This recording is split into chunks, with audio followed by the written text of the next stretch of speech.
Table ronde dont le thème est « Peut-on réformer l'éducation ?» Alors je serais tenté de plagier Vincent Merle qui disait en 2006, il écrivait cela, « Qui peut être contre la formation tout au long de la vie? Les problèmes commencent lorsque l'on envisage de lui donner un contenu en termes de politique publique. » On pourrait dire qui peut être l'école du succès pour tous. Les problèmes commencent quand on essaye de leur donner un contenu en termes de politique publique. Alors pour mener cette réflexion, nous retrouvons François Dubé et puis Jean-Louis Nimbrini, que je remercie également au nom de l'UFEO, ainsi qu'Éric Verdier, bien sûr François Dubé, d'avoir accepté cette discussion. Alors, Jean-Louis Nimbrini a un riche parcours. Il est le président du conseil d'école de l'école supérieure du professorat et de l'éducation d'Aquitaine. Alors, c'est intéressant parce que la question se pose quand on veut réformer l'école, c'est comment on fait évoluer aussi les contenus du métier d'enseignant et davantage, puisque c'est professorat et éducation. Moi, j'aime bien qu'il y ait le mot éducation dans le nom des SP qui ont remplacé les instituts universitaires de formation des maîtres, qui sonnaient peut-être, aurait dit François Dubé, un peu Troisième République. Vous avez été, Jean-Louis Nimbrini, recteur d'Aquitaine de 2009 à 2013. Vous avez aussi, à ce titre, vous étiez bien sûr chancelier des universités, mais vous avez été ensuite l'administrateur provisoire pendant quelques mois de l'université de Bordeaux. Préalablement, vous étiez directeur général de l'enseignement scolaire, ce qu'on appelle plus communément le DGESCO, ça c'était de 2007 à 2009. Vous avez été conseiller auprès de plusieurs ministres successifs de l'Éducation nationale, Luc Ferry, Xavier Darcos, Gilles de Robien. Vous êtes donc intéressé à ces moments-là à la formation des maîtres, au socle commun des connaissances et des compétences, et je crois que nous y reviendrons tout à l'heure. Et vous étiez, avant cela, inspecteur général de l'Éducation nationale. Vous avez été doyen du groupe Histoire-Géographie, donc vous connaissez bien aussi les rouages internes, la question des programmes, peut-être. Vous nous le direz, vous êtes un homme libre aujourd'hui, vous n'êtes plus recteur, vous n'avez pas de devoir de réserve, et quelles sont les résistances internes au changement. Et puis vous étiez un inspecteur d'académie, inspecteur pédagogique régional visionnaire, puisque après avoir été à Limoges, vous êtes venu à Bordeaux, parce que vous pressentiez que c'était bientôt la future capitale de la grande région. C'était il y a 20 ans, et rien que pour ces capacités d'anticipation, je crois qu'on doit se réjouir que vous soyez avec nous aujourd'hui. Alors, Éric Verdier, pour mener le débat aussi, et lui, directeur de recherche au CNRS, sociologue et économiste, il nous dira, par rapport au propos tout à l'heure de François Dubé, s'il se sent plus économiste que sociologue, dans un laboratoire qui s'appelle le Laboratoire d'économie et de sociologie du travail, UMR, unité mixte de recherche commune au CNRS et à l'université Aix-Marseille. Vous avez été directeur adjoint du CEREC. Vos travaux portent sur les politiques de formation professionnelle et leur régionalisation, sur les dispositifs d'orientation scolaire et professionnelle, mais aussi les politiques de l'emploi. Et vous êtes membre, notamment, on évoquait tout à l'heure la revue Travail et Emploi à propos de Vincent Merle, vous êtes membre du comité rédactionnel. Vous ne l'êtes plus, vous l'avez été, de la DARES, la direction de l'animation de la recherche et des études statistiques. Et donc, vous avez aussi, et vous nous ferez peut-être part tout à l'heure, de votre expérience en interne de cette refondation de l'école, puisqu'elle avait démarré.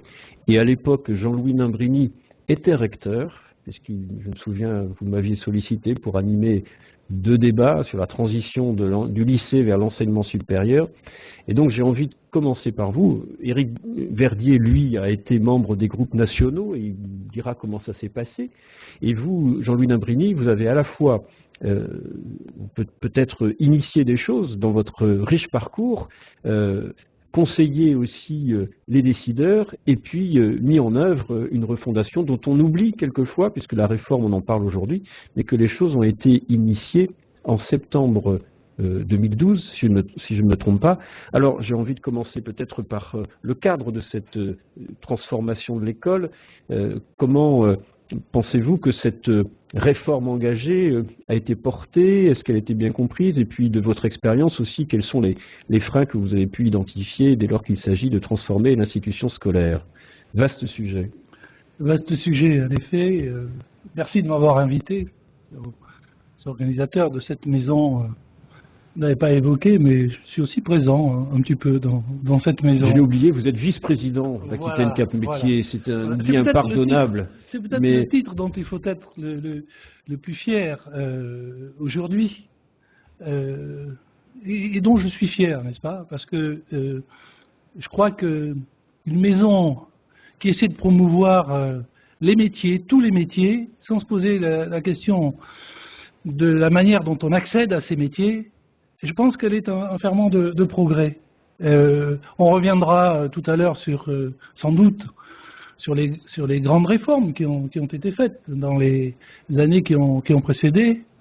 Puis je voudrais revenir aussi tout à l'heure sur l'éloge du carburateur que quelqu'un a fait tout à l'heure. Nous avons discuté à l'instant de ce sujet. C'est beaucoup plus sérieux qu'il n'y paraît.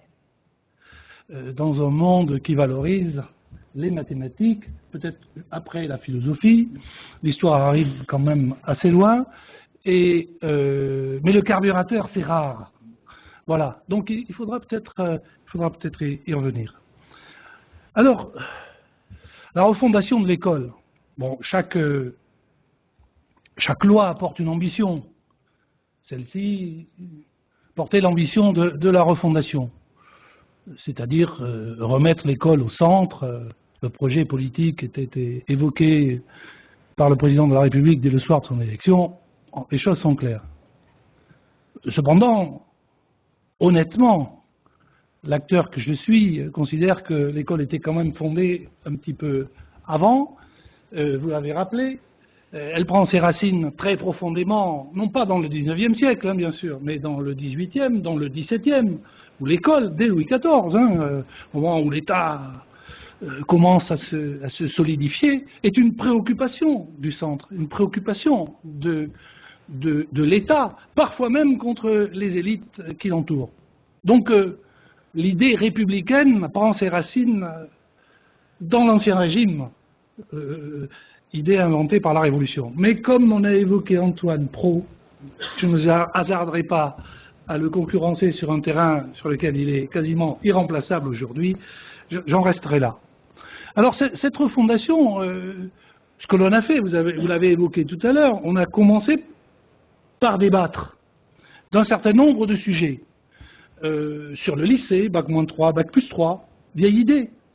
Sur le socle commun, vieille idée, mais mise en pratique par la loi Fillon, il faut quand même le rappeler, c'est la loi Fillon qui institue le socle commun. Et j'aurais vraiment la volonté d'y revenir très, très précisément. Et nous avons travaillé. Peut-être je vais faire une anecdote. Je vais évoquer une anecdote. Au cours d'un des débats, ce n'était pas celui que vous animiez, j'étais présent, j'avais invité Christian Forestier, que tout le monde dans le monde de l'éducation connaît, qui a été plusieurs fois recteur, qui a été directeur général. L'enseignement scolaire n'existait pas, enfin, l'appellation n'était pas la même, enfin, directeur des lycées et des collèges, directeur de l'enseignement supérieur. Bref, je l'avais invité à venir à cette réunion. Et alors, bien sûr, au cours des échanges, j'avais fait venir des classes, enfin des professeurs de classe qui expérimentaient la mise en œuvre du socle commun. Par parenthèse, il y en avait 60. Éric Mortelette est par là, il peut tenir le registre, il est le gardien de ma mémoire. Il y en avait 60, c'est-à-dire un bon tiers de nos collèges, qui expérimentaient le socle commun réputé ne pas être mis en application. 60. À la table, il y avait des équipes, 3 ou 4 équipes qui se sont succédées et qui évoquaient ce qu'elles faisaient. Puis au moment du débat, parce qu'il y avait des échanges, c'était des assises, le ministre nous avait demandé de faire remonter la pensée du terrain sur le sujet. Il y a toujours une très bonne chose. L'expression d'opposition de certains syndicats de l'éducation nationale s'est exprimée directement, disant nous sommes opposés, ce n'est pas possible que ce socle commun, comme le recteur tente de le démontrer cet après-midi, soit ainsi mis en œuvre. À la tribune, quelqu'un a réagi en disant « Mais, camarades, nous sommes au même syndicat. Et moi, dans mon établissement, oui, ce que je suis en train de démontrer avec mes collègues, oui, nous le faisons. » J'allais dire, si j'osais ne pas provoquer, je dirais « Ite missa est, la messe est dite ». Le centre, la voix du centre, et puis la voix de la périphérie. Et chaque organisme est à la fois un centre et une périphérie. Et si vous suivez mon regard, après toutes les responsabilités que vous avez bien voulu évoquer, je considère que oui, on peut réformer l'éducation, oui, on peut réformer l'école, mais non, on ne la réformera jamais par, exclusivement bien sûr, il en faut, mais par des lois, des décrets, des arrêtés, des circulaires. Tout ce qui descend doit exprimer quelque chose. J'y reviendrai. Je ne suis pas en train de rêver une école qui serait sans cadre et sans volonté politique forte. C'est même le contraire. C'est même le contraire. Je crois que le projet politique est absolument essentiel pour piloter une école. Mais je crois que l'invention qui met en œuvre l'idée politique, elle n'est plus dans une école compliquée comme la nôtre. Elle ne peut plus être au centre. Il faut qu'elle soit sur le terrain. Je vais vous lire un extrait de circulaire. J'en ai écrit beaucoup dans ma vie, sans doute toutes aussi inutiles les unes que les autres. J'ai essayé de les écrire avec ma raison, un peu en pensant que, avant le parcours que vous avez évoqué, j'ai quand même passé 20 ans à enseigner moi-même, donc j'ai gardé ça au cœur de ma raison et de mon cœur. Voilà. Alors je vais vous lire un extrait de circulaire. À propos d'un dispositif transversal, on en discute beaucoup en ce moment. Il ne sera pas donné de directive pour l'utilisation de ce, je ne dis pas ce que c'est parce que sinon je le daterai, pour sauvegarder l'esprit d'une telle mesure, il est essentiel que ces modalités d'application soient définies à l'échelon du seul établissement. Une formule extrêmement récente. À mon avis, un adjectif trahit la date. C'est l'adjectif du seul établissement. Aujourd'hui, on dirait principalement de l'établissement, parce qu'on ne voudrait pas froisser l'inspecteur d'académie, on ne voudrait pas froisser le recteur. Bref, on dirait... Alors, beaucoup d'entre vous, vous avez deviné, il s'agissait des 10% de Fontanet, 1973. 1973. Cette phrase pourrait être dans une circulaire signée Najat Vallaud-Belkacem. Alors, je n'ai pas pris par hasard Fontanet, n'est-ce pas? C'est le début de la Ve République. C'est juste avant Giscard d'Estaing et l'enterrement des 10%. Donc le combat idéologique sur l'école, sur le collège tel qu'il est aujourd'hui, si j'étais Antoine Pro, je remonterais beaucoup plus en amont, mais je veux rester dans notre histoire, enfin en tout cas, François, la nôtre. Pour certains, c'est déjà de l'histoire ancienne, presque aussi vieille que le latin, mais bon. Je veux dire que l'idée est là, et sur le collège, et sur la difficulté de réformer, je vais le faire d'ailleurs, les 10%, à peine nés, à peine enterrés. Deux organisations syndicales, l'une s'est opposée, l'autre était très réservée sur les 10%. Le SNALC s'est opposé, le SNES était très réservé, 1973. Ceci meurt tranquillement, parce que le collège, on ne s'en est pas beaucoup occupé pendant les 40 dernières années. Ça meurt tranquillement, et puis, aux alentours des années 98-2000, l'idée ressurgit. Ségolène Royal, les itinéraires de découverte. Très honnêtement, j'étais déjà au cœur du système, on ne peut pas dire qu'elle ait eu un soutien farouche, même de ceux que j'ai évoqués tout à l'heure. Il y avait l'opposition classique. Mais au sein même de sa maison, et peut-être même, elle était au 101 rue de Grenelle, et le ministre de tutelle, lui, était au 110. Et les itinéraires de découverte, le ministre de tutelle, il les aimait, mais enfin, guère plus que sa ministre déléguée d'ailleurs. Donc les itinéraires de découverte, tant bien que mal, ont été mis en place. Et puis, à un moment, ces moyens ont été nécessaires dans les années 2000 pour faire autre chose. Donc on a réduit Non pas les disciplines, mais les itinéraires de découverte. Et puis, aujourd'hui, reviennent les travaux, les épis. Les épis. C'est pourtant un très beau, très bel acronyme. Les épis. Hein? Bon. Je veux dire que ces idées, elles sont partagées à droite et à gauche. Je défie quiconque de me démontrer le contraire. Les clivages que l'on voit ensuite sont des clivages d'opportunité, me semble-t-il. Je veux donner un exemple à la lumière pour éclairer ceci. C'est la réforme du lycée. La réforme du lycée, le jour même où je suis venu à Bordeaux, enfin 2-3 jours avant, je présidais le Conseil supérieur de l'éducation qui présentait la réforme du lycée. Donc, je connais la réforme du lycée, très bien. Je connais la difficulté qu'il y a eu à la faire passer. C'était Châtel qui était au ministère. Que contient la réforme du lycée? L'accompagnement personnalisé,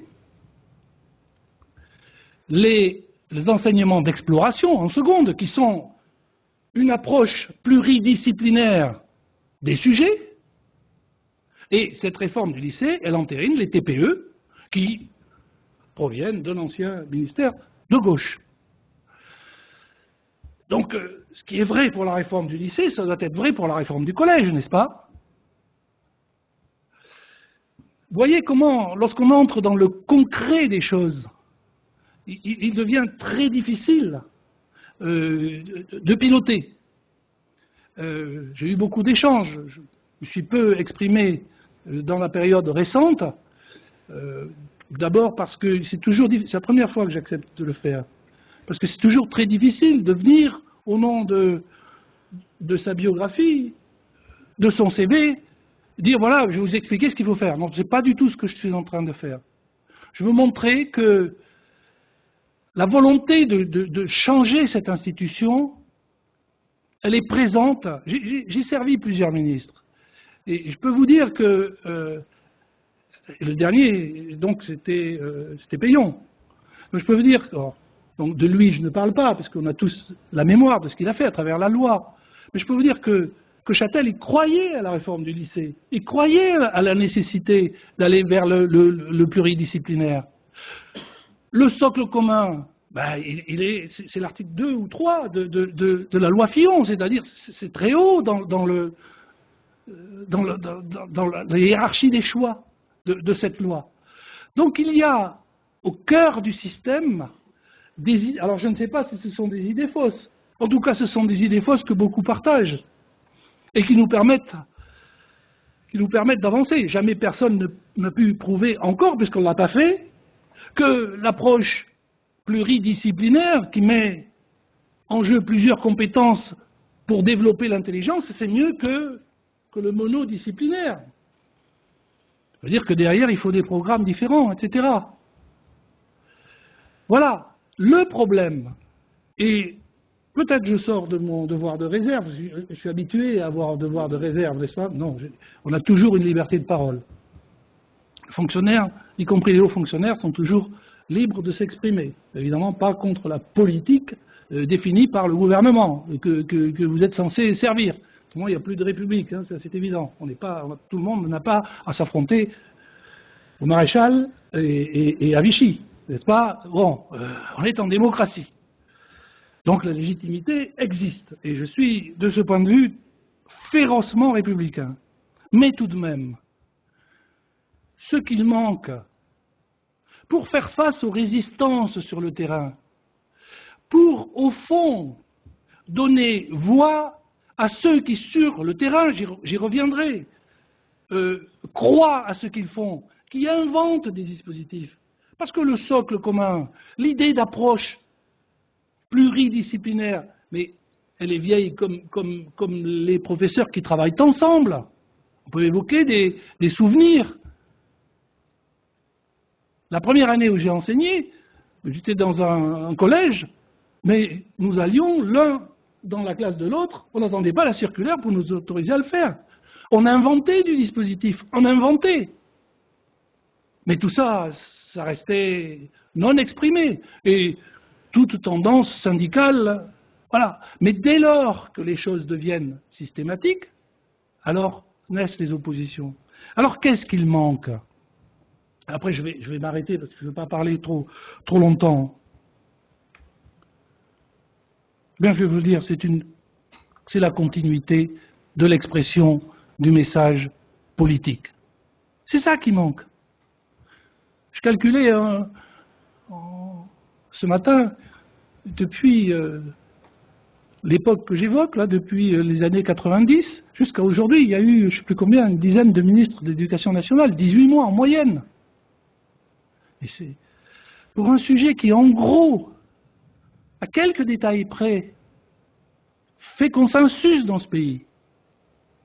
C'est quand même pas beaucoup de continuité. Là aussi, j'aurais des anecdotes à raconter. Ça, c'est un vrai problème. Par exemple, le socle commun. Loi Fillon, 2005-2006, le socle commun est publié le 11 juillet 2006. J'ai pris une grande part.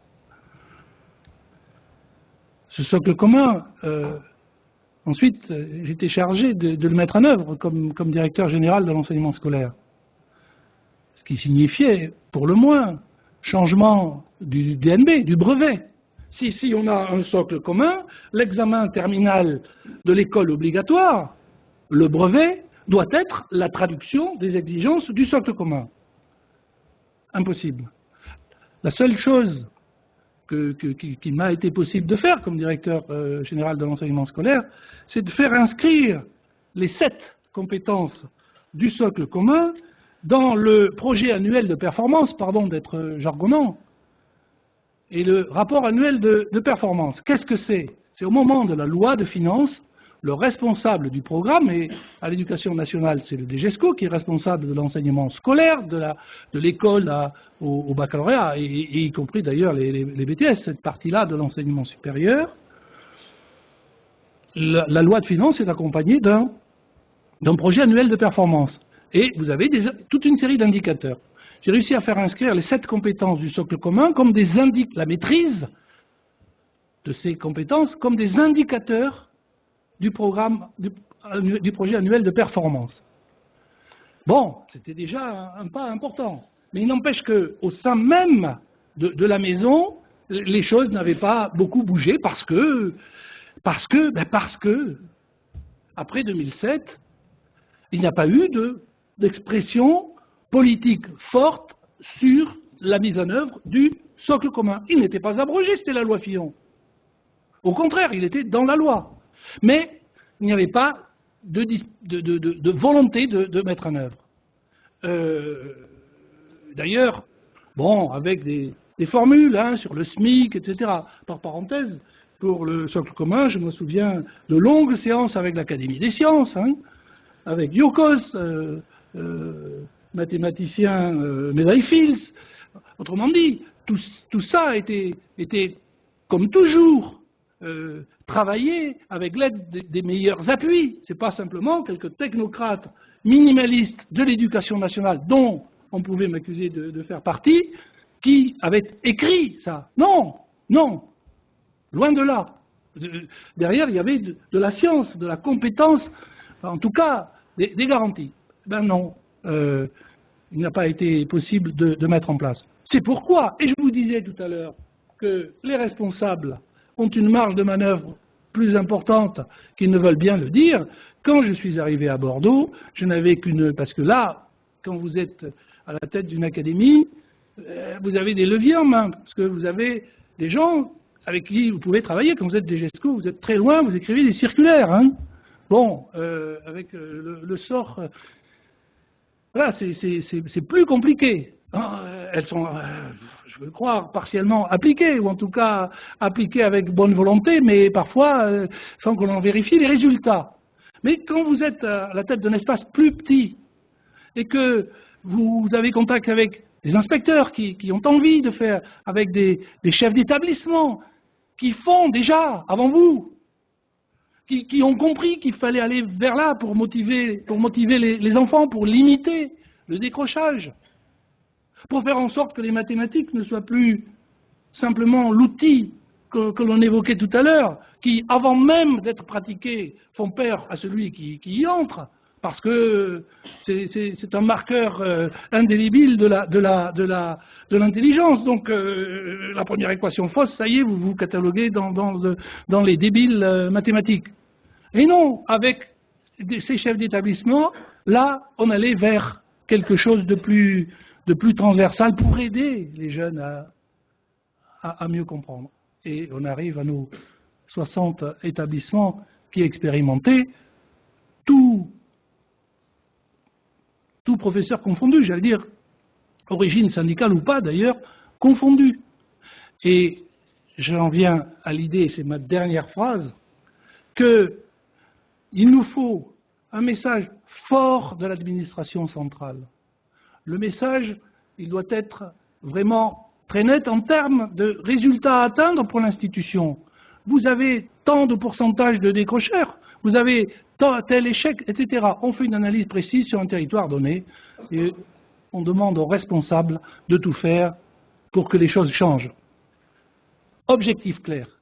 Deuxièmement, ce à quoi je crois vraiment, parce qu'il faut rester républicain quand on est décentralisateur. Deuxième message important, c'est quel outil on se donne pour que l'évaluation permette de construire de l'égalité. Moi, je suis pour des évaluations nationales. Et j'étais pour les évaluations nationales de l'école primaire qui ont été récemment supprimées. J'étais pour et je reste pour. Troisièmement, des programmes nationaux, pas des programmes cumulatifs, comme on l'a évoqué tout à l'heure, mais des programmes qui correspondent. L'idée de Claude Allègre était une bonne idée. Un cœur de programme, au fond, sans doute quelque chose comme un socle commun de l'école obligatoire, puis du lycée, et puis une partie des programmes terriblement ouverts au changement scientifique d'aujourd'hui. Une périodicité de 5-10 ans pour les programmes, c'est trop long aujourd'hui, sauf pour le cœur auquel pensait Claude Allègre. Et puis ensuite, des programmes qui peuvent s'adapter, peut-être avec un peu plus de liberté d'approche. Voilà les 3 points d'une administration centrale. Et ensuite, de la continuité, donc bien sûr, de la continuité dans les responsabilités locales. Un recteur qui reste 2 ans, ça ne va pas. Il faut de la durée, avec de la responsabilité. De la responsabilité. Pour atteindre des objectifs, il faut du temps.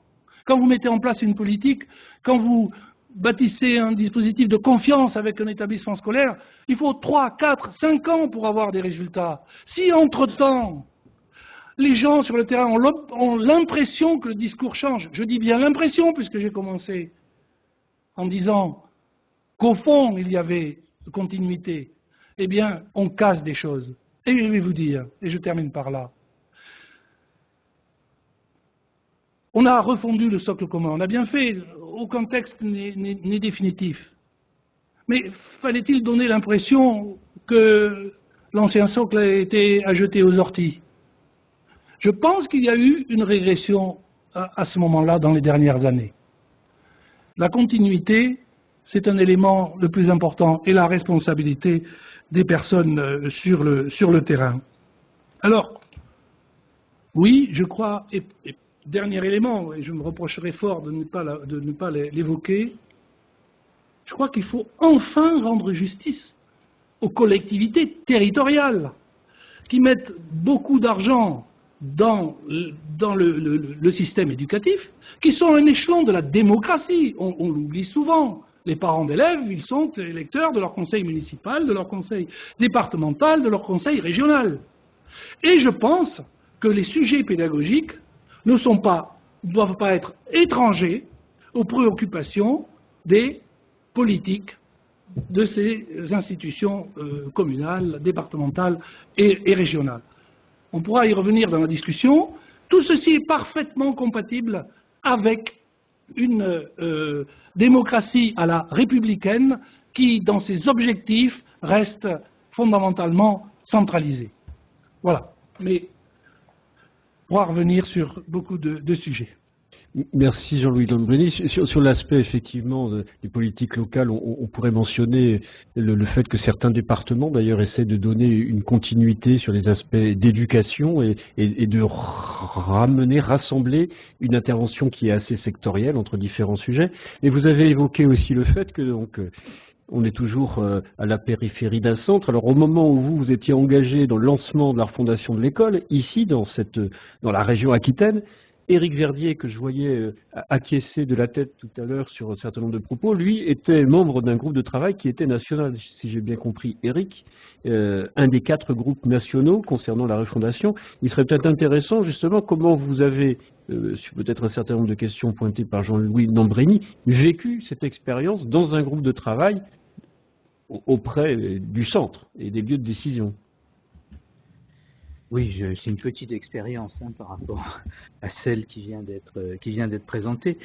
Pour juste situer les choses, donc j'ai fait partie effectivement du groupe de pilotage de la concertation et donc j'ai eu la chance, je dirais, de travailler avec William Marois, donc comme co-rapporteur d'un des 4 groupes de travail qui s'appelait La réussite pour tous et donc qui recouvrait beaucoup de sujets, l'école primaire, le collège, le décrochage scolaire, les enseignements artistiques, etc.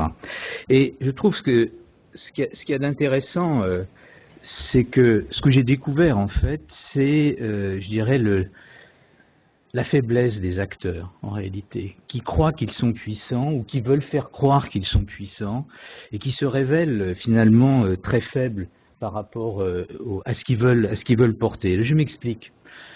D'abord par la procédure. Nous avions donc 8 ateliers, ça représentait 88 heures d'audition, avec à peu près les mêmes personnes pendant l'été 2012. Ça s'est terminé le 30 septembre, puis après débouché sur la présentation du rapport donc à la Sorbonne devant le président de la République. Donc les gens assidus qui ont vraiment travaillé, il y a eu 8 rapports d'atelier, un rapport de synthèse donc que William Marois et moi-même avons rédigé sous l'égide de Nicole Belloubet qui présidait ce groupe, et il y avait 3 autres groupes de travail qui eux-mêmes recouvraient à peu près une quinzaine d'autres sujets. Aucun de ces matériaux n'a jamais été publié, n'a jamais été mis en ligne. Pourquoi? C'est ça qui est intéressant à comprendre. Il n'y a eu que le rapport final présenté au président de la République à la Sorbonne. C'est le seul document qui rend compte du travail, donc, qui a donné lieu au total à peu près 200 heures d'audition si on cumule les différents groupes. Pourquoi? Parce qu'il y avait la crainte que les différents acteurs puissent se saisir d'une phrase pendant le cours de la concertation d'un de ces rapports et que cela vienne perturber le jeu. Et j'ai trouvé ça, dans le cadre donc d'une démocratie que l'on veut ouverte, concertée, que les jeux stratégiques et les peurs stratégiques l'emportaient sur finalement livrer une réflexion, et je me souviens qui était souvent extrêmement intéressante. Je me souviens du rapport fait par, j'ai oublié son nom, je m'en excuse, par une inspectrice donc sur l'école primaire. C'était un texte remarquable, moi, qui m'avait appris énormément de choses et qui faisait une synthèse très ajustée, je dirais, des débats, des contradictions qui avaient traversé les discussions. Rien de tout cela n'a jamais été rendu à quiconque pour pouvoir le discuter. Ça, pour moi, c'est un symptôme d'une faiblesse quand même très forte de ces acteurs. Le deuxième symptôme, c'est j'ai eu en face de moi Sébastien Cyr, assez médiatique comme responsable national du SNEUPP et évidemment les dirigeants du SNES. Et j'ai entendu ce qu'ils ont dit et l'acquiescement du SNES sur les projets pluridisciplinaires au collège.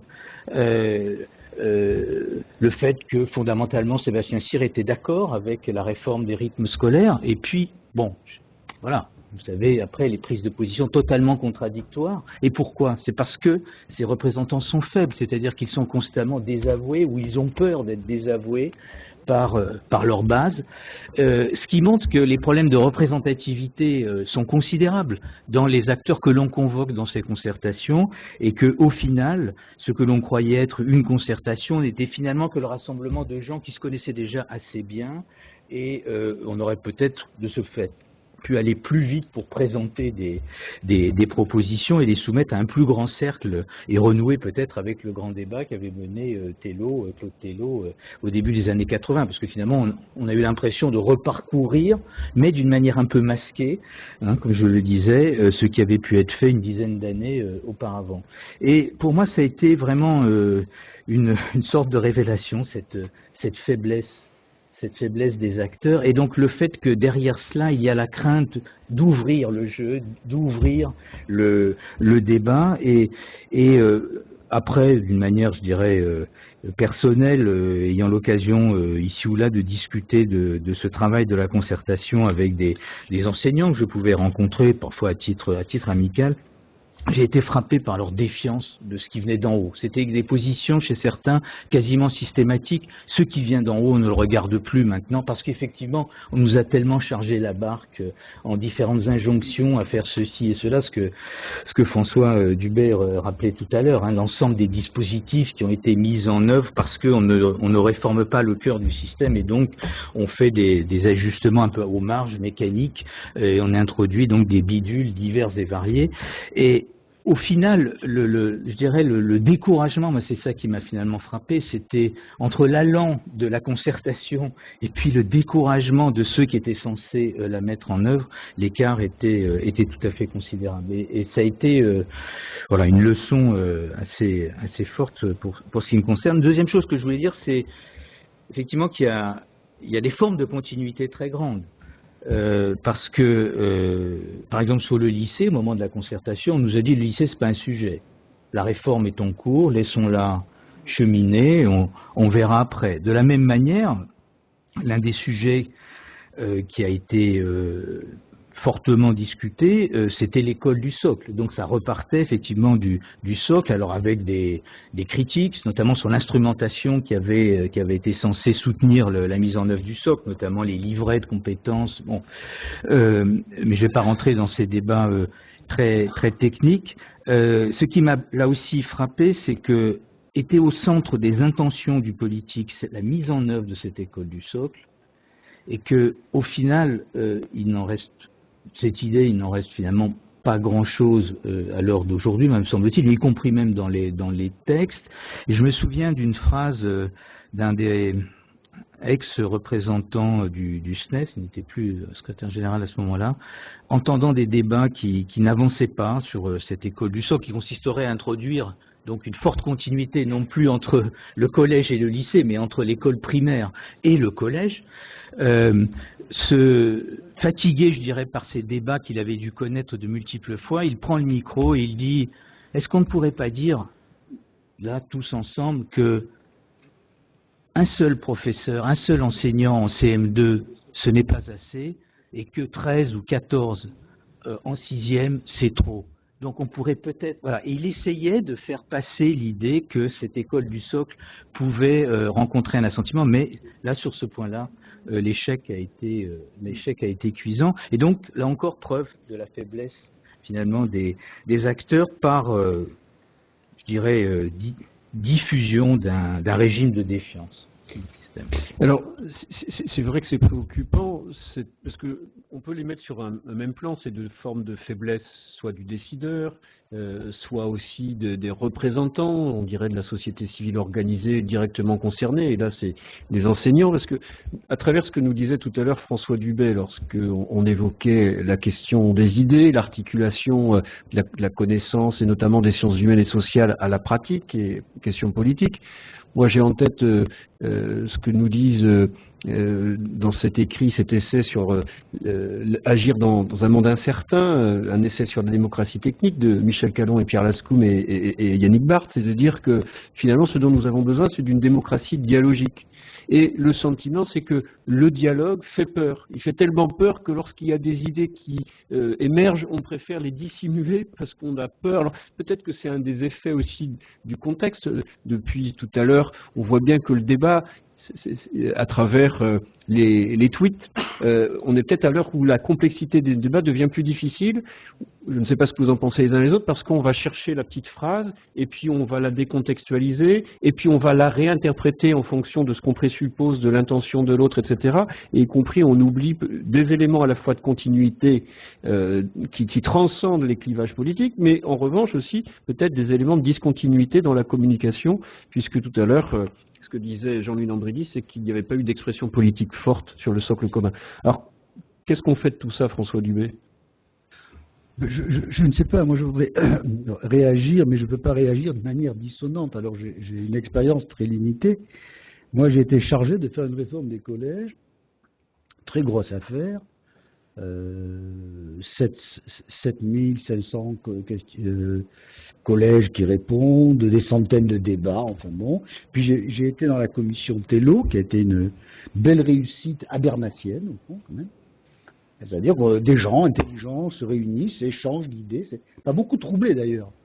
Ça m'a vraiment rendu habermasien parce que les oppositions qu'il y avait au début des discussions n'étaient plus celles qu'il y avait à la fin. On changeait d'avis, ce qui est quand même extraordinaire dans un monde où, en général, on ne change pas d'avis. Et puis, mon expérience est limitée au fond, au fait que j'ai rencontré tous les ministres qui doivent me prendre comme une sorte d'oracle. Et en général, j'ai rencontré tous les ministres de droite et de gauche, sauf d'Eurobien d'ailleurs, et qui me disent tous qu'est-ce que je pourrais faire sans que ça me saute à la gueule. Enfin, c'est à peu près ça. La réponse en général, c'est le moins possible, etc. Voilà. Bon. Donc, non, mais je dis ça, c'est pas une plaisanterie. Il y a un sentiment de faiblesse politique qui est extrêmement impressionnant. Quand on entre dans cette machine, quelqu'un vous dit, vous savez, je ne peux pas toucher. Alors, je vais simplement évoquer des choses que j'avais dit. Quand vous regardez l'école en bas, c'est-à-dire établissement par établissement, vous êtes devant un monde vivant. Alors, il y a des établissements qui vont très mal, il y a des établissements routiniers, tout un tas de choses. Mais il y a énormément d'établissements où on fait plein de choses, énormément d'enseignants incroyablement dévoués. Et si l'école marche, c'est parce qu'il y a une sorte d'énergie, de conviction, d'attachement à ce métier qui fait que énormément de gens font énormément de choses. Vous faites souvent la comparaison avec la médecine. On a l'impression que si l'hôpital marche, c'est un peu aussi parce qu'il y a beaucoup de choses qui se font des fois. Oui, enfin, l'hôpital marche aussi beaucoup à l'engagement des gens. Et heureusement qu'on ne dit pas j'ai une RTT, je me casse et je reprendrai l'opération lundi. Bon, donc oui, c'est bien. Et à l'école, il y a de ça. Avec le sentiment, d'ailleurs, très très étrange, que c'est très aléatoire. C'est quand même la première chose qu'on a. Alors, je ne sais pas ce qu'en pense le recteur. C'est que ça dépend du hasard des nominations, du hasard du chef d'établissement, mais c'est un monde vivant. Première observation, c'est que ce monde vivant, quand il agit collectivement, ne reflète pas du tout ça. Et vous avez ce que vous avez dit qui est très joli. Moi, j'ai vu ça. Le type du SNES qui fait des choses qu'il condamne en tant que militant du SNES. Ce qui s'appelle, dans le langage naturel, de la schizophrénie. C'est-à-dire qu'il dit je prends mes élèves en petits groupes pour faire autre chose que ce que le programme commande, et si le ministre nous suggère de le faire, je fais grève contre ce projet ultralibéral qui met l'école de la République à genoux. Bon, mais par ailleurs, je le fais, bon, etc. Alors pourquoi il y a ça? Pour moi, c'est une énigme. C'est une énigme. Pourquoi des gens plutôt généreux et actifs fabriquent des machines à dire non, à conserver, et je dirais historiquement à être de plus en plus conservatrices. Parce que dans la petite cuisine de l'éducation nationale, autrefois la différence était assez grande entre le SNALC et le SNES. Elle est maintenant extrêmement fine, mais c'est pas parce que le SNALC, syndicat traditionnellement conservateur, s'est rapproché du SNES, c'est plutôt le mouvement inverse. Et je crois que c'est parce que ce monde est organisé comme un mikado. C'est-à-dire que quand vous discutez de la moindre réforme, vous avez affaire à des logiques de corps. Je suis capétien, je suis agrégé, je suis ici, je suis ça, je suis dans l'enseignement professionnel, ça. Et ces corps sont scindés en plus par des disciplines. Et tout le monde a le sentiment que si on touche à ça, on va tous perdre. Je ne sais pas si je me fais comprendre. C'est-à-dire que les profs de physique vous disent « touchez pas, la physique va y perdre », avec quasiment une douce paranoïa, d'une certaine façon, c'est-à-dire en réalité, ils ont le projet de détruire le grec, le latin, les mathématiques, l'allemand, l'anglais, etc., etc. Parce que l'identité des enseignants, notamment dans le secondaire, est une identité statutaire et disciplinaire. Ce n'est pas, comment dirais-je, dans leur métier, ils ont une identité de prof, mais dans leur statut, ils ont une identité de discipline et de corps. Et ce qui vous saute à la figure, c'est cette identité de discipline et de corps, ce qui fait qu'on ne sait pas comment parler. Je vais donner un exemple, parce qu'on raconte des anecdotes et quelquefois elles sont amusantes. Une fois, je rencontre Fillon, François Fillon, qui était ministre de l'Éducation nationale et qui me dit « J'ai beaucoup de mal à discuter avec les syndicats parce qu'ils viennent toujours à 4. » Il me dit « J'ai négocié les retraites avec la CGT et la CFDT. Quand je discutais avec la CGT, j'avais Thibault. Quand je discutais avec la CFDT, j'avais Chérec. Ne le répétez pas, on dealait. On établissait cette chose horrible dans la vie sociale qui s'appelle des compromis. Mais on pouvait passer des compromis parce qu'il n'y avait pas de témoins, parce que ce n'était pas enregistré. Mais quand vous discutez avec un syndicat enseignant, vous n'êtes jamais avec le dirigeant du syndicat enseignant qui vous dit « Bon, allez-y ». Le premier qui a l'air séduit par vos propos a vocation à la trahison. Ce qui fait que moi, j'ai fait dans la réforme des collèges un accord le lundi soir avec un syndicat, dénoncé le mardi matin par le syndicat avec lequel, quand je dis rédiger, on avait rédigé un truc. Rédigé, c'est-à-dire qu'il avait tenu le stylo. Parce que, j'essaie d'expliquer ce truc très très étonnant d'une difficulté là-dessus. Alors, deuxièmement, au niveau politique. Au niveau politique, moi, ce qui me frappe, évidemment, c'est l'extraordinaire faiblesse politique des ministres de l'Éducation nationale. Je veux dire, comment il s'appelle, Hamon, 5 mois. C'est quasiment une faute professionnelle. Pas de rentrée. Pas de rentrée, je veux dire. Bon, mais quand vous prenez la liste, je crois que l'espérance de vie moyenne d'un ministre est extrêmement faible, et elle est d'autant plus longue qu'il ne fait rien. Il y a une sorte de loi, si vous voulez durer, vous ne faites rien. Alors pourquoi ces ministres sont si faibles? C'est la question qu'on pourrait se poser. Pourquoi ces ministres sont si faibles?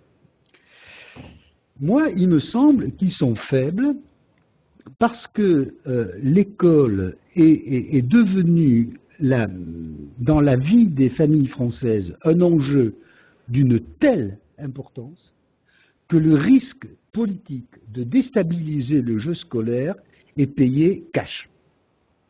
Je veux dire par là que si vous êtes convaincu que le destin scolaire de vos enfants dépend de leur performance scolaire à l'âge de 17 ans, si vous appartenez aux familles qui seront les bénéficiaires du système tel qu'il est, vous ne pardonnerez, que vous soyez de droite ou de gauche, à aucun ministre d'avoir déstabilisé.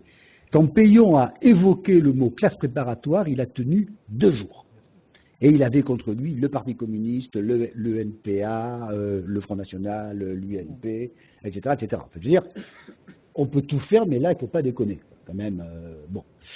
Quand il y a eu une réforme, vous étiez aux affaires, disant on va déplacer 1 heure d'histoire qui était en terminale, on va la déplacer en première, parce qu'en terminale, ils pensent plus aux maths, donc, etc. 3000 signatures des grands noms de la science française disant la France n'aura plus de mémoire historique, enfin, déconnant à un point extrême. Bon.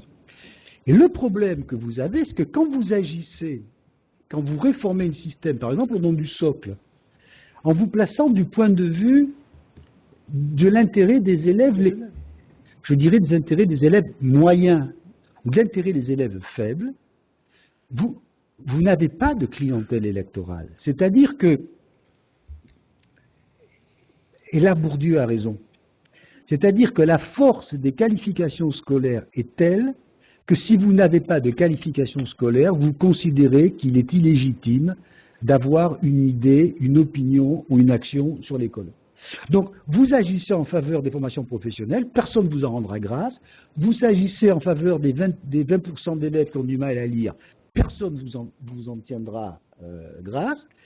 Mais vous touchez les 8% de gamins qui se préparent à accéder à l'élite, ça vous pète à la figure. Donc, que vous soyez de droite ou de gauche, de ce point de vue-là, on est devant un véritable, pour moi, problème politique. C'est-à-dire que, d'une certaine façon, il y a la faiblesse des acteurs que tu dénonces, mais il y a une extraordinaire faiblesse du politique. Quand vous êtes au ministère de l'Éducation nationale, je ne devrais pas dire ça avec vous, mais vous agissez dans un truc où on a peur de tout. Moi, j'ai passé un an dans un cabinet, on attend la sortie du monde à 13 heures en serrant les fesses, parce qu'on ne sait jamais ce qui va sortir. Non, il y a l'AEF. Ouais, l'AEF maintenant, ça a changé. Il y a l'AEF, mais on ne sait pas ce qui va sortir parce que vous avez... Alors, les profs polyvalents, faut pas. Le rapprochement des corps, n'imaginons pas. Le mode d'affectation des enseignants, il n'en est pas question. L'autonomie des chefs d'établissement, vous n'imaginez pas. Et vous passez votre temps à agir, à naviguer entre des récifs qui peuvent vous sauter sans cesse à la figure. Dernier point que je voudrais dire. Alors bon, j'ajoute quand même que la tradition historique fait qu'un ministre de droite a un a priori défavorable, même quand il propose une réforme de gauche. Ça a été le cas de Darcos sur la réforme des lycées. Tout à fait. Réforme vachement bien. C'est-à-dire les élèves choisissent leurs options et fabriquent des profils, ce qui permet de casser les tubes, superbe réforme. Évidemment, elle n'a pas tenu 3 jours. Qui doit conserver la place. Voilà. Et quand vous êtes ministre de gauche, évidemment, on attend surtout que vous ne fassiez rien parce que on doit respecter sa clientèle électorale supposée. Voilà. Donc, la question qu'on peut se poser, c'est comment, mais c'est une question politique, comment mettre l'école dans un agenda politique qui ne soit pas, comment dirais-je, démagogique ou... on le voit aujourd'hui avec une certaine inquiétude, des ministres de droite qui ont soutenu, qui ont fait des politiques qui vont complètement dans le sens de la réforme que met en place la ministre, signent des pétitions sanglantes pour refuser, dans une large mesure, ce qu'ils ont mis en place eux-mêmes. Mais rassurez-vous, l'inverse est parfaitement vrai, etc. Donc, c'est quand même extrêmement choquant. Alors, moi, je pense qu'il faudrait, peut-être, mais je ne sais pas ce qu'en pensent mes collègues, je pense qu'il faudrait dire... il y a un certain nombre de leviers, de verrous, de points qui sont des objectifs centraux. C'est-à-dire que ce qui peut affaiblir aussi la capacité politique, c'est de multiplier les champs d'intervention et d'action.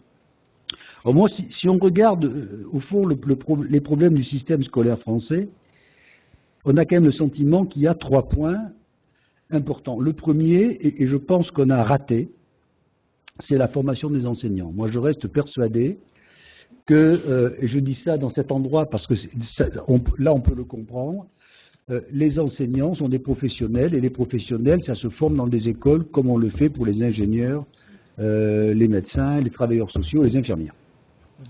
On n'attend pas qu'ils aient passé bac plus 4 pour dire qu'est-ce que je pourrais bien faire avec une licence d'histoire. Voilà. Je le dis très très nettement et l'expertise internationale le montre. Les gens qui ont de bons résultats disent enseigner, c'est un métier qui s'apprend comme un métier d'ingénieur. Deuxième chose, et ça, il me semble, entre nous, qu'on pourrait le dire en disant, bah, écoutez, ceux qui sont déjà là garderont leur statut, mais les nouveaux, voilà comment ils seront formés, voilà ce qu'on attendra d'eux, et éventuellement, voilà comment on les paiera, parce qu'on ne pourra pas éternellement continuer à avoir des effectifs décroissants au CAPES, et au concours de recrutement avec une qualité qui, dont le moins qu'on puisse dire, ne semble pas s'améliorer. Dans un pays qui a un chômage des jeunes extrêmement élevé, c'est quand même un peu troublant qu'il n'y ait pas de longues files d'attente devant les SP. Donc ça, c'est un enjeu extrêmement fort. Deuxième point, évidemment, c'est le mode d'affectation des enseignants. Vous ne pouvez pas en appeler à l'autonomie des établissements en faisant que l'établissement n'ait pas la moindre autonomie quand il s'agit de recruter les membres de l'établissement. Je reste obtus sur cette question. Et d'ailleurs, j'avais étudié ça il y a très longtemps, quand on regarde les établissements qui marchent, c'est parce que l'ordinateur a été sympa. Ou que on s'est débrouillé, enfin, qu'on a un peu triché, qu'on a créé des postes à profil, enfin, qu'on a un peu triché. Vous ne pouvez pas dire à un chef d'établissement, tu reçois des gens qui n'ont jamais choisi d'être là, et avec ça, tu fais une équipe mobilisée, sympathique et qui s'entend. Bon, c'est quand même un peu compliqué. J'ajoute que ça serait un enjeu de justice sociale non négligeable que de faire qu'on ne débute pas sa carrière dans les endroits les plus difficiles pour s'en échapper, ce qui peut se comprendre le plus rapidement possible. Et le dernier point, puisque c'est à la mode aujourd'hui, je crois qu'il faut faire sauter le bac. Alors gardons les rites d'initiation, ils auront le droit de passer le bac et de se saouler la gueule sur des résultats. Mais on ne peut pas avoir un examen qui est à la fois un certificat de fin d'études secondaires donné à 90% de ceux qui le passent, à la fois un examen qui est un pré-concours de recrutement à l'université, et à la fois un examen qui n'a quasiment plus aucune unité, tellement qu'il y a de formules du dit examen. Donc vous ne pourrez pas, je veux dire, il me semble que... Alors, vous imaginez le nombre de manifestants qu'on met dans les rues en disant « je touche le bac ». Mais les pays normaux, il y a des pays normaux, ont des procédures beaucoup plus simples. En général, ils distinguent deux choses. Ils distinguent le certificat de fin d'études secondaires et le mode de recrutement à l'université. Et ils n'ont pas d'inégalité scolaire sensiblement plus forte que les nôtres. En général, d'ailleurs, ils en ont moins. Voilà ce que je pouvais essayer de dire. Je vais être provocateur avec François Dubé, parce que même quand on diffuse des idées qui peuvent être vraies, on peut utiliser d'arguments d'autorité, comme pour la diffusion des idées reçues, puisqu'il y a les pays normaux et dont nous ne serions pas. Mais, trêve de plaisanterie... Non, c'est pas... Excusez-moi. C'est pas de la pure méchanceté.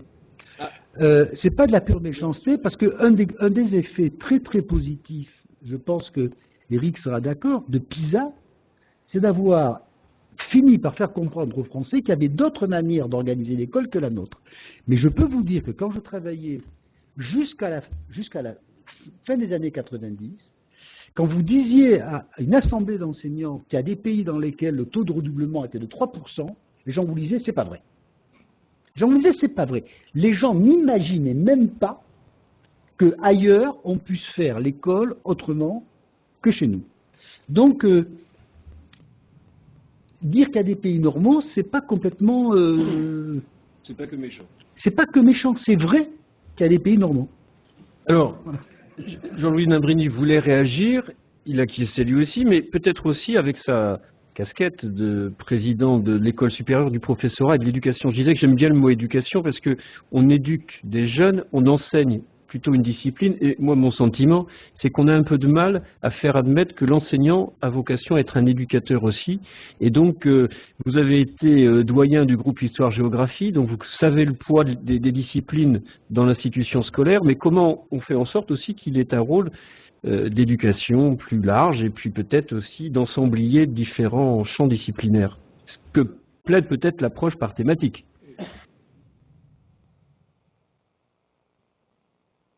Pardon. Dans ce qui vient d'être dit, je voudrais réagir sur plusieurs propos, mais tout de même, vous m'aiguillez sur la question de la formation des maîtres.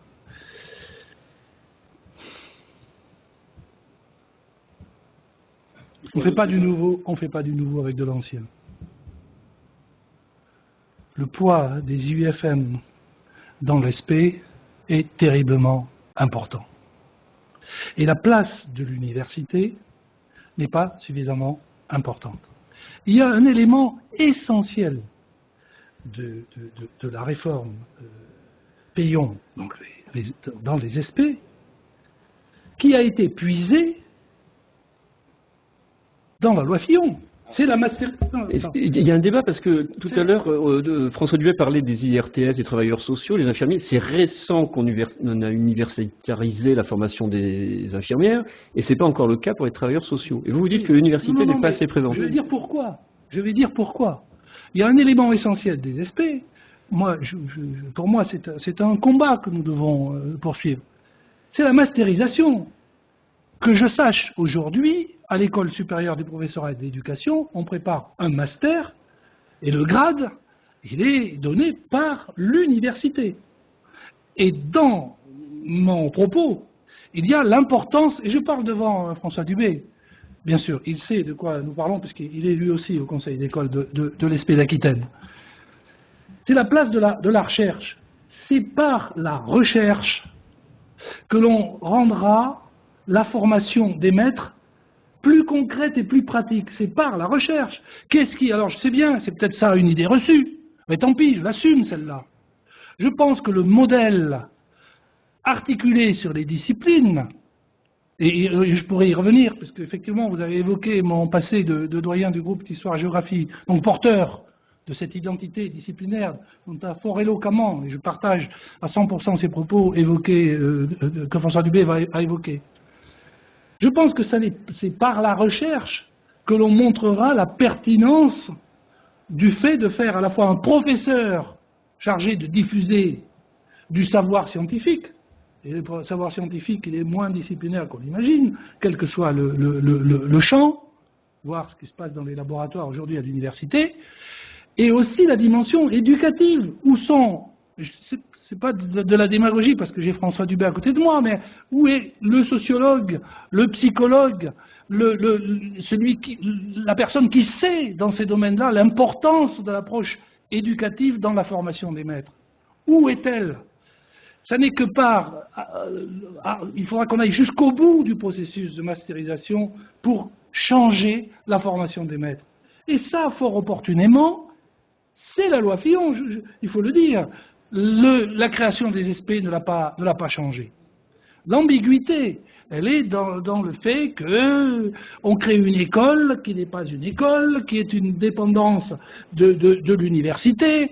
Le conseil d'école, il est sous l'autorité du conseil d'administration de l'université. Bref, c'est un système extrêmement compliqué et il faut naviguer dans ce système avec 2-3 idées simples si on veut tenir la barre, ce que fait le directeur aujourd'hui de l'école de l'ESP d'Aquitaine.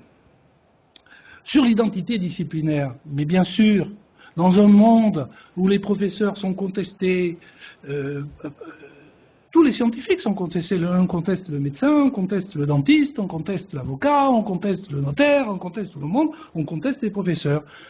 C'est peut-être le signe que notre démocratie est de plus en plus éduquée, en dépit des apparences. Quand même, c'est une réussite de l'école.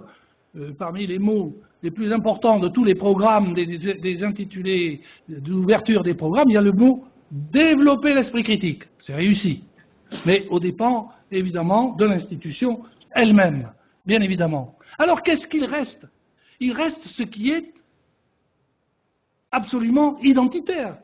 Quand je suis professeur d'histoire, il y a de fortes chances que dans ce domaine-là, j'en sache beaucoup plus que les parents qui seront en face de moi, qui sont peut-être médecins, ingénieurs, techniciens de haut niveau, ou ne serait-ce que ouvriers qui réparent les voitures de plus en plus compliquées. Donc l'identité disciplinaire, elle devient un refuge. Et ça, c'est extrêmement important à comprendre.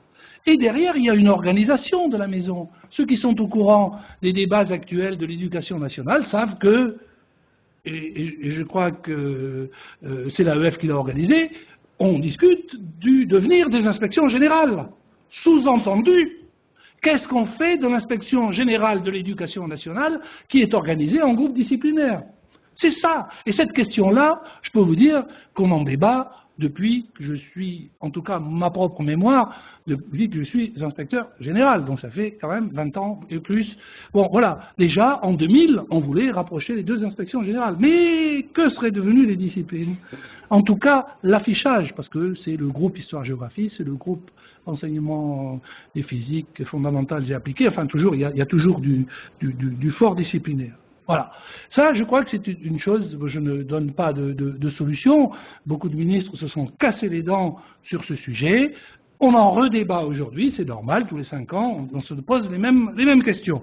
On débat et on dit ce qu'il faudrait faire, mais on ne change jamais rien. Par parenthèse, si vous voulez que je sorte de mon devoir de réserve, je crois qu'il faut une seule inspection générale et la moitié d'inspecteurs généraux. Ça suffira pour faire l'évaluation du site. Et c'est pas du mépris, parce que l'inspection générale renferme des compétences, un champ de savoir rassemblé formidable, une mémoire de l'institution, etc. Et on n'utilise pas suffisamment cette capacité.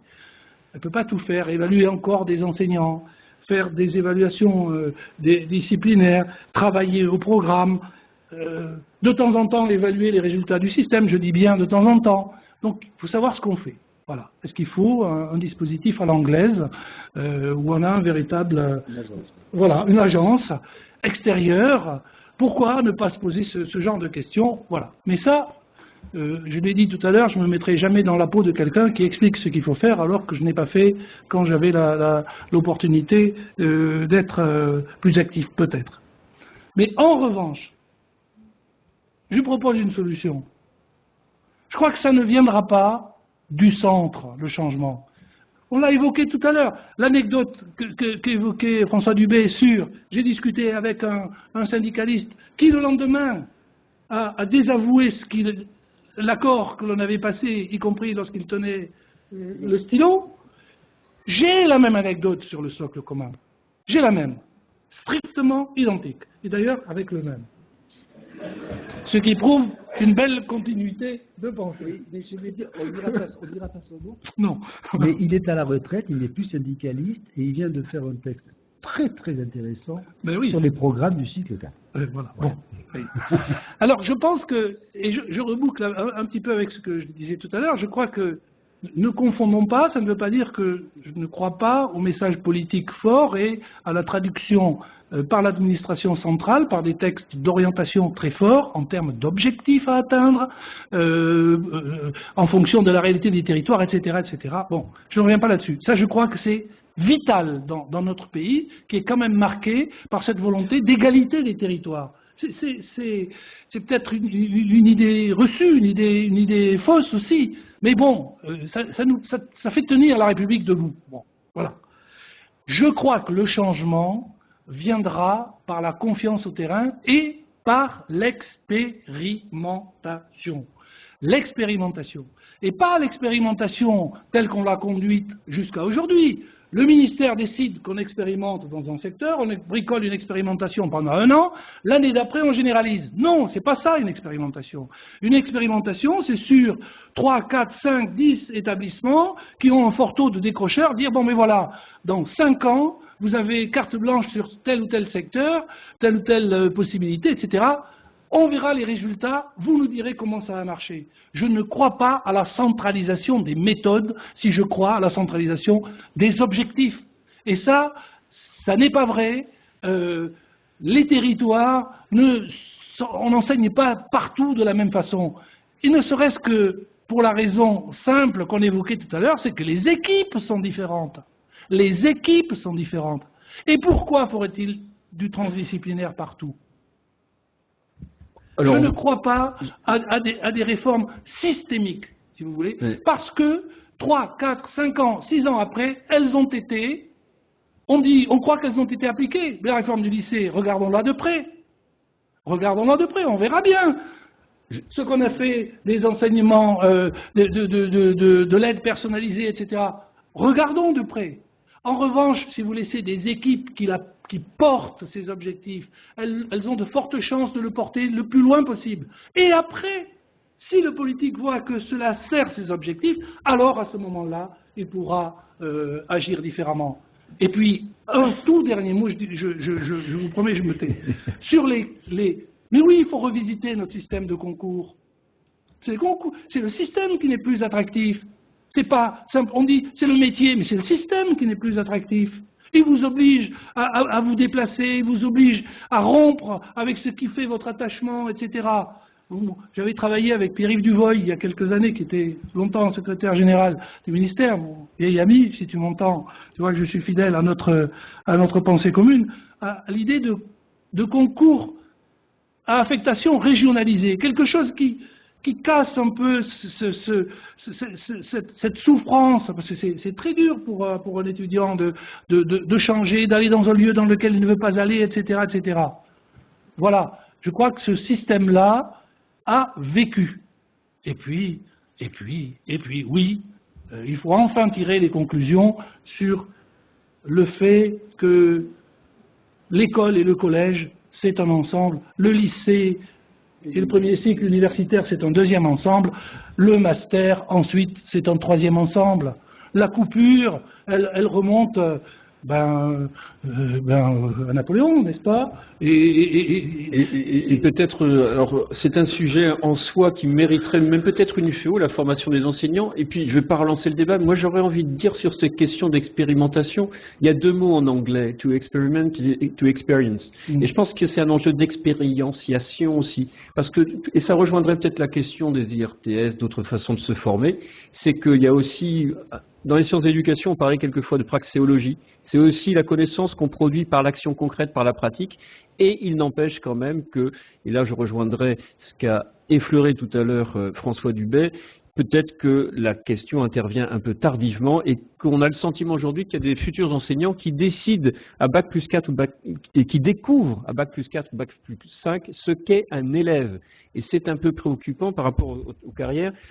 Il aurait peut-être eu des choses à dire puisqu'il s'intéresse, il a travaillé sur la formation professionnelle et comment justement on forme des professionnels à l'enseignement, c'est Éric Verdier, mais il me fait des grands signes depuis tout à l'heure, Thierry Berthet, donc je me vois contraint d'interrompre là ce débat qui est loin d'avoir épuisé le sujet, en remerciant chacun des intervenants et en suggérant peut-être que justement on ait un temps futur, une réflexion sur comment former des professionnels de l'éducation, de l'enseignement, de la formation, voire de l'orientation. Merci à tous. Je crois qu'on n'a pas le temps de prendre de questions.